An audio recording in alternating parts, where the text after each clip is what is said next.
Donc aujourd'hui nous sommes avec Paul pour l'interview de Easy Exchange. Donc est-ce que tu peux te présenter très brièvement? Oui, bien sûr. Donc, bonjour, je m'appelle Paul. Je suis en deuxième année à Cage, en programme Master M1 donc. Donc pourquoi j'ai décidé de partir en université partenaire? J'étais déjà assez impatient de partir à l'étranger dans le cadre de mes études. Et donc partir en université partenaire, ça me permettait de partir dès la seconde année. Donc voilà, j'étais impatient parce que je suis quelqu'un qui aime bien voyager, qui aime découvrir d'autres pays, d'autres cultures. Et pourquoi l'Islande? Euh, Je dirais pour trois raisons principalement. La première, c'est que j'ai toujours été attiré par les pays nordiques, tout ce qui est Norvège, Suède, Danemark, Islande. Toujours des pays desquels j'ai une très bonne image, quoi, D'accord. et qui m'ont toujours attiré. La deuxième raison, c'est que l'Islande, je trouve que c'est un petit côté inconnu, mystérieux. Enfin, on sait qu'il y a des volcans là-bas, des geysers, des trucs comme ça, mais enfin, je trouvais que c'était une destination, disons, originale et assez originale.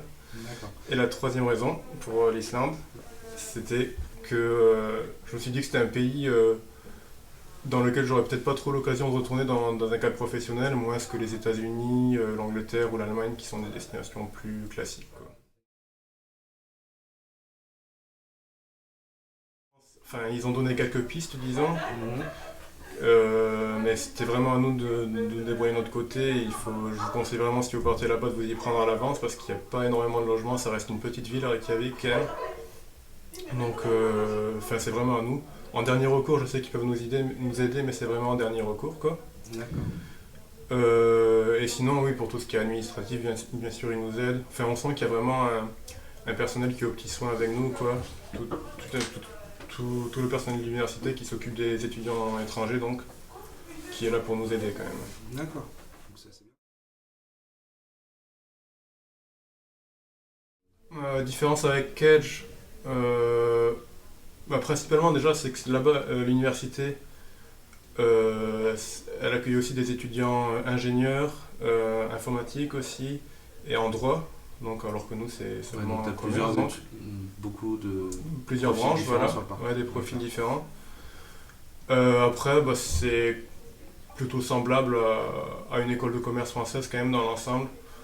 C'est-à-dire qu'on retrouve un monde associatif, même s'il est quand même moins dynamique, je trouve, qu'à Cage, mais il y a quand même pas mal d'associations. Et pour ce qui est des cours, c'est à peu près semblable aussi. Ouais. D'accord. Et en tant qu'étudiant d'échange, on peut participer aux associations à l'école ou... La plupart sont islandaises en fait, D'accord, donc oui, donc c'est assez compliqué. c'est vraiment très délicat. Ouais. D'accord. Disons que c'est une ville qui est beaucoup moins grande que Marseille, donc s'il y a un endroit où les étudiants étrangers sont installés, principalement c'est vraiment en centre-ville, quoi, autour d'une Donc grande. là, vous habitiez donc dans le centre, Ouais. et l'université, elle est loin du centre ou elle est... L'université est en bus, elle est à 5 minutes du centre. D'accord. Et à pied, c'est 20 minutes. Mais il vaut mieux prévoir d'y aller en bus parce que Ouais, il fait le froid. climat islandais est un peu capricieux. C'est ça. Alors ça, c'est vraiment une particularité de l'Islande, c'est que c'est un pays qui est très très cher en fait. D'accord. C'est un des pays les plus chers en Europe en fait. Et pour ce qui est du logement, si on se met en coloc, on s'en sort à peu près pour des prix à peu près identiques que ceux qu'on trouve à Marseille, autour de 400 euros disons. Si on se met en studio, c'est vraiment directement beaucoup trop cher. Pour ce qui est du prix de la vie de manière générale, sinon j'aurais du mal à répondre à ta question de manière précise, parce que j'ai pas tenu de compte rigoureux en fait.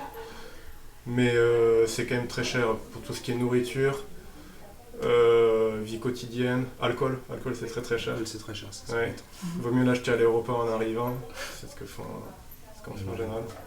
Mais c'est un pays cher, hein, faut prévoir un petit peu. Euh, on partait pour découvrir l'île en fait. On faisait régulièrement des road trips. J'en ai fait 3 ou 4 je crois. Où en fait on loue une voiture avec 3 ou 4 amis.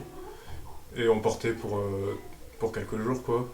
À la découverte d'un coin de l'île. Donc c'était C'était vraiment des bons souvenirs. Ouais, un autre bon souvenir que j'ai, c'est la première fois que tu vois une aurore boréale. C'est vraiment un truc qui est marquant. C'est un truc assez unique au pays nordique, donc. Mm. Et c'est vraiment à couper le souffle, franchement. Ouais. T'es comme un gamin à regarder dans le ciel, là, toutes ces lumières qui dansent. C'est pas mal, ouais. Vraiment magnifique.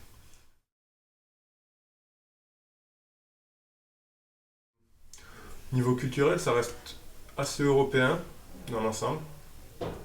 Donc on s'y retrouve facilement, on a un peu les mêmes repères, quoi. Après, au niveau caractériel, les Islandais sont quand même. Euh, Ils sont très naturels, très authentiques, quoi. Ils vont pas hésiter à te dire quelque chose s'ils le pensent réellement. Et ouais, autre chose qui m'a marqué aussi dans leur manière d'être, c'est que c'est des gens très citoyens, très responsables. Enfin, il faut bien avoir conscience que c'est un tout petit pays. En Islande, il n'y a que 300 000 habitants en tout. Et donc, ils, enfin, ils sont très à cheval sur leurs convictions. Chaque citoyen sent qu'il a un poids à faire peser et est responsable, quoi. Donc, c'est un côté assez remarquable, je trouve, et que j'ai apprécié chez eux.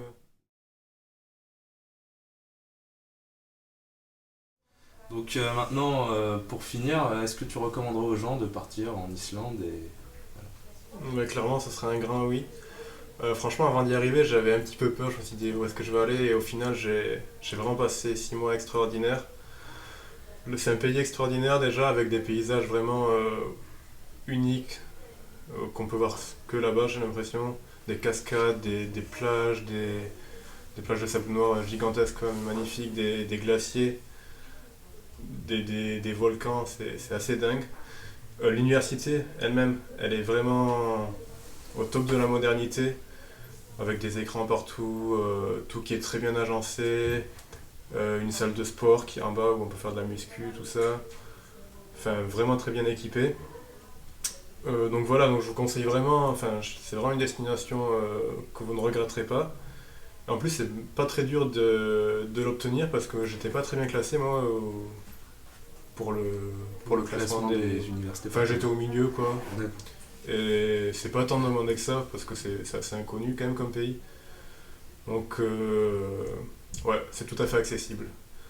Donc, voilà, je vous le conseille. Merci beaucoup Paul de nous avoir accordé cette interview, et si vous avez besoin de conseils supplémentaires, comme il l'a dit, vous pouvez nous retrouver sur l'annuaire du site d'Easy Exchange.